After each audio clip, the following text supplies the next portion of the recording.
কৃত্রিম বৃষ্টিপাত বা ক্লাউড সিডিং বর্তমান সময়ে খুবই জনপ্রিয় ও আলোচিত বিষয়।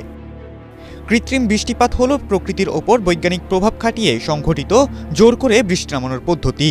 এক কথায় বৃষ্টির অনুপযোগী মেঘের ওপর বিমানের সাহায্যে এক ধরনের রাসায়নিক ছিটিয়ে বৃষ্টিপাত ঘটানোই কৃত্রিম বৃষ্টিপাত।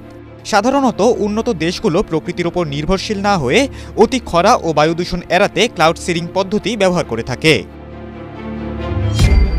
সর্বপ্রথম আমেরিকায় ১৯৪৬ সালে এই প্রক্রিয়ায় বৃষ্টি নামানো হয়। তারপর একে একে বিশ্বের নানা দেশের পাশাপাশি ভারতও কয়েক দফায় কৃত্রিম বৃষ্টিপাত ঘটায়। কৃত্রিম বৃষ্টিপাতের কনসেপ্টটি কিন্তু একদম নতুন না, আজ থেকে প্রায় ৭০ বছর আগে থেকে এই কনসেপ্টটা বিজ্ঞানীদের মধ্যে আছে। কিন্তু এটি যে চালু হয়েছে ১৯৪৬ সালে সর্বপ্রথম আমেরিকান বিজ্ঞানীরা এটি ট্রায়াল বেস করে থাকেন।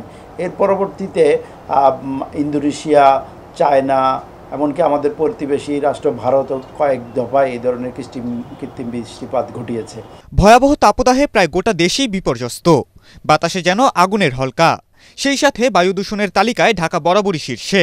এত সব কিছুর মধ্যেও কেন এখনও আলোচনায় নেই কৃত্রিম বৃষ্টিপাত? বিশেষজ্ঞরা মনে করছেন কৃত্রিম বৃষ্টিপাতের সম্পূর্ণ প্রক্রিয়া প্রচুর ব্যয়বহুল। সেই সাথে এর উপকারিতার পাশাপাশি রয়েছে নানা অপকারিতা। তাই এমন কিছু ঘটানোর আগে প্রয়োজন নানা গবেষণার। কৃত্রিম বৃষ্টি যেটা করে, এখানে সিলভার আয়োডাইড নামে একটা সাবস্টেন্স আছে, ওইটা স্প্রে করে দেয় প্লেনে গিয়ে। তারপর ওইটা হলো গিয়ে ওইটার একটা পাওয়ার আছে, যত ওয়াটার পেপারগুলো আছে ওগুলো কনডেন্স করে ফেলে, কনডেন্স করে ওইখান থেকে বৃষ্টি বের হয়। এটার একটা বিরাট খরচ আছে, যে আপনি প্লেনে গেলেন, সেখানে স্প্রে করলেন।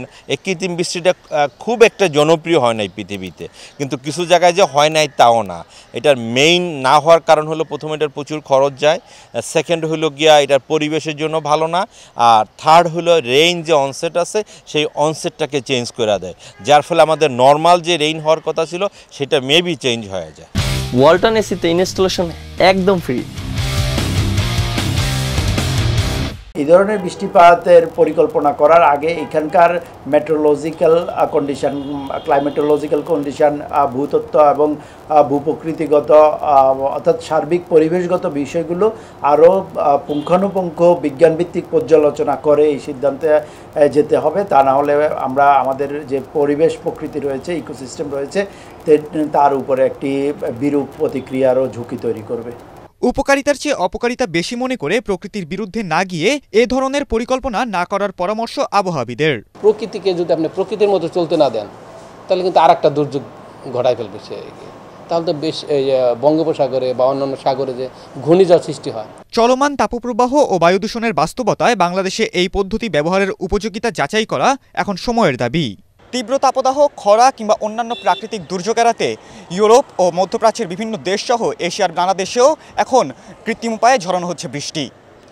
বাংলাদেশের এমন পরিস্থিতিতে অনেকেই হয়তো মনে করছেন সময় এসেছে রাসায়নিকের সাহায্যে বৃষ্টি ছড়ানোর।